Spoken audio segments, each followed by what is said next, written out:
Você já imaginou ficar preso a 30 metros de profundidade, no fundo do oceano, sem cilindro de oxigênio, no escuro absoluto, cercado pela morte, e sobreviver por 3 dias inteiros? Pois é. Essa é a inacreditável história real de Harrison O'Kane, o homem que desafiou todas as probabilidades e voltou vivo do que parecia ser o seu túmulo no mar. E eu vou te contar tudo agora. Era madrugada na costa da Nigéria. O mar, encoberto por nuvens pesadas, respirava inquieto, como se pressentisse algo terrível prestes a acontecer. No rebocador Jascon 4, que operava a cerca de 32 quilômetros da costa, o cozinheiro Harrison O'Kane se preparava para mais um dia de trabalho.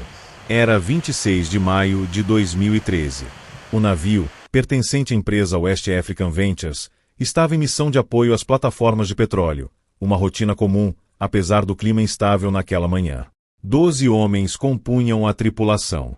Ninguém poderia imaginar que, em poucas horas, 11 deles jamais voltariam para casa. Às 4h50 da manhã, enquanto a maioria dormia, Harrison estava no banheiro, realizando uma tarefa simples e banal. E foi justamente nessa banalidade que o destino decidiu agir. Sem aviso, uma onda colossal, muito acima do que seria esperado, atingiu o casco do Jascon 4 com força brutal. O impacto foi tão violento que o navio se inclinou e, em questão de segundos, virou de cabeça para baixo. Harrison mal teve tempo de reagir. Sentiu a água gelada invadir o ambiente como um animal furioso, arrancando do chão e jogando contra paredes e móveis. O banheiro se transformou num turbilhão claustrofóbico. Num instinto de pura sobrevivência, ele tentou segurar-se em qualquer coisa, mas a corrente o arrastou para outra cabine. O caos era absoluto. Objetos voavam, o rugido da água abafava qualquer grito, e o ar, misturado ao cheiro de óleo e ferrugem, parecia sumir. Em poucos minutos, o Jascon 4 afundou rápido, desaparecendo no fundo do mar, cerca de 30 metros de profundidade. E então, silêncio. Escuridão.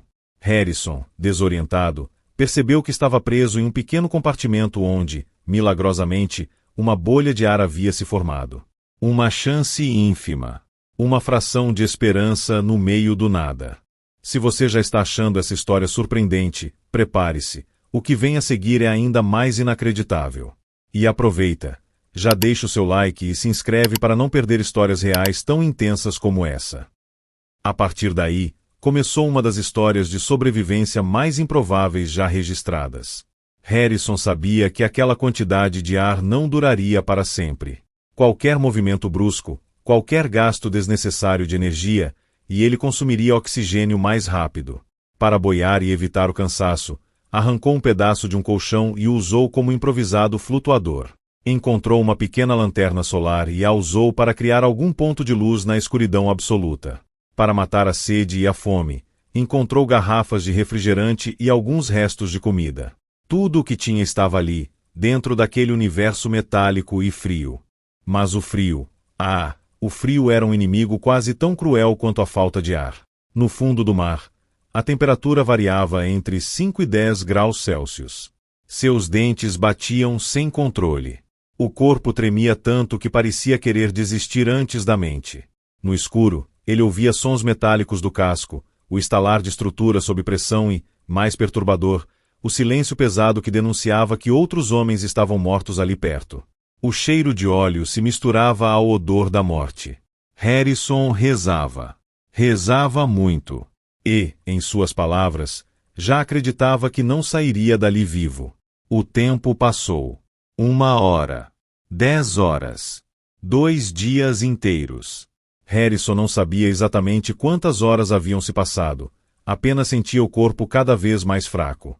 E então, 3 dias depois do naufrágio, algo aconteceu.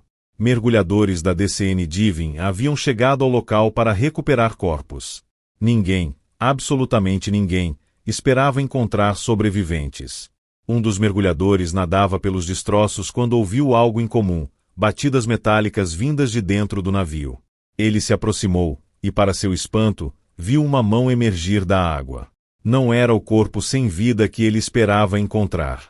Era uma mão quente, viva, e segurando firme a sua. Você consegue imaginar a cena? Se fosse um filme, talvez nem acreditássemos. Mas aconteceu de verdade. E é por isso que vale a pena ficar até o final desse vídeo. A equipe entrou em choque. Era impossível. 60 horas preso no fundo do mar, sem cilindro de oxigênio, sem traje de mergulho, e vivo. Mas ali estava Harrison, olhos arregalados, respiração rápida, mais incrédulo do que os próprios mergulhadores. O resgate, no entanto, estava longe de ser simples. Harrison havia passado tempo demais sob alta pressão, e qualquer subida rápida poderia matá-lo por síndrome de descompressão, quando gases dissolvidos no sangue formam bolhas perigosas. Eles precisaram equipá-lo com traje e máscara de mergulho ainda dentro do compartimento, guiando lentamente para fora do navio e subindo com cuidado à superfície. Ao chegar ao barco de apoio, ele foi colocado imediatamente em uma câmara hiperbárica, onde permaneceu por mais 60 horas adicionais para que seu corpo se adaptasse novamente à pressão normal. Era a segunda luta pela vida em menos de uma semana. O saldo da tragédia era devastador: 11 mortos. Apenas Harrison sobreviveu. As investigações apontaram para as condições extremas do mar e uma possível falha na estabilidade do Jascon 4 como causas do naufrágio. Para Harrison, a vitória foi amarga. A alegria de viver misturava-se à dor de perder tantos companheiros. Nos meses seguintes, ele enfrentou um tormento psicológico. Pesadelos constantes o faziam acordar acreditando que sua cama estava afundando. Entrar no mar? Nem pensar. O trauma era profundo. Mas, com o tempo, Harrison encontrou um caminho inesperado para a superação. Decidiu treinar e tornou-se mergulhador profissional certificado. Aquele que sobreviveu nas profundezas agora descia ao mar por escolha própria, não mais como vítima, mas como alguém que o havia enfrentado e vencido. Muita gente compara o caso ao desastre da Deepwater Horizon, ocorrido em 2010 no Golfo do México. Mas são tragédias distintas. Enquanto o caso da Deepwater foi um desastre ambiental de proporções gigantescas, o de Harrison é a história íntima e pessoal de um homem que, contra todas as probabilidades, desafiou a morte no fundo do oceano. E é exatamente isso que torna essa história tão marcante. Não foi apenas a sorte. Não foi apenas improviso. Foi uma combinação improvável de resiliência mental, instinto afiado e força de vontade. Harrison O'Kenny sobreviveu porque, mesmo cercado por silêncio, frio e morte, ele acreditou que cada segundo vivo ainda podia ser o primeiro passo para sair dali. No fim, ele não apenas saiu. Ele voltou.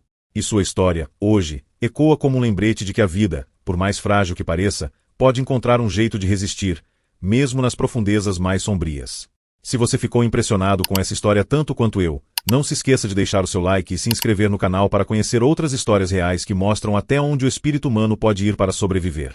Isso ajuda muito o canal a continuar trazendo narrativas intensas como essa, e você não perde nenhum próximo vídeo. Nos vemos no próximo. Até mais!